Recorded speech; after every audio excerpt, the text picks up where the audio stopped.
This man had just been released from prison, and the moment he stepped out, he couldn't help but shout with joy. Why? Because he knew, without a doubt, he was about to become a millionaire. Here's how it all started. 2 years ago, Jack had stolen a diamond worth millions. But just moments after getting his hands on it, the police showed up out of nowhere. In a panic, Jack quickly hid the diamond in an air vent before getting arrested. Even in prison, Jack never forgot where he had stashed it. The first thing Jack did when he got out was head straight for that building. But to his surprise, it had been turned into a police station. Furious, Jack stomped his feet. How was he going to get his diamond back? He had an idea. To sneak into the police station, he decided to disguise himself as a food delivery guy. However, when he reached the entrance, a guard told him only 2 types of people were allowed in, those with badges, and those with handcuffs. Just then, Jack noticed a police officer about to swipe his badge. In a flash, Jack slipped behind him and swiped it himself. Feeling smug, Jack thought, this is my ticket in. He quickly found a place that could make fake IDs and ordered a full set, badge, ID, transfer papers, the works. To make sure he didn't slip up, he spent the entire night watching cop shows, learning their every move. The next day, Jack showed up at the police station looking sharp in a new uniform. He waltzed in, no questions asked, and headed straight for the floor where the diamond was hidden. But when he got there, he was stunned to find it had been turned into a women's restroom. No way. What now? With no other choice, Jack crawled into the air vent. But just as he was about to climb in,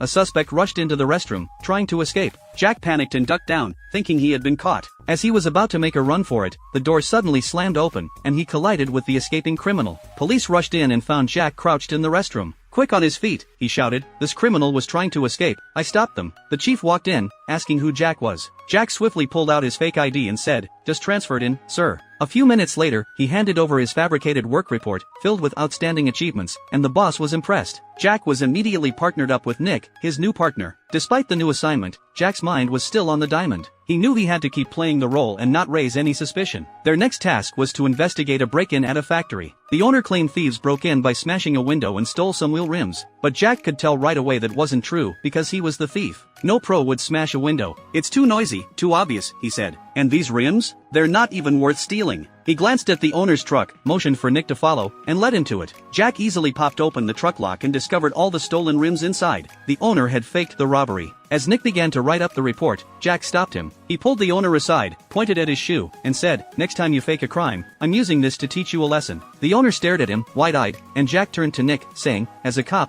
attention to detail is key. We need to catch the real criminals. Then, they got another call. A robbery was happening at a grocery store. And guess what? Jack, the fake cop, was about to walk right into a real heist. So, what happens when a criminal pretending to be a cop faces an even bigger criminal? Trust me, you won't believe what happens next.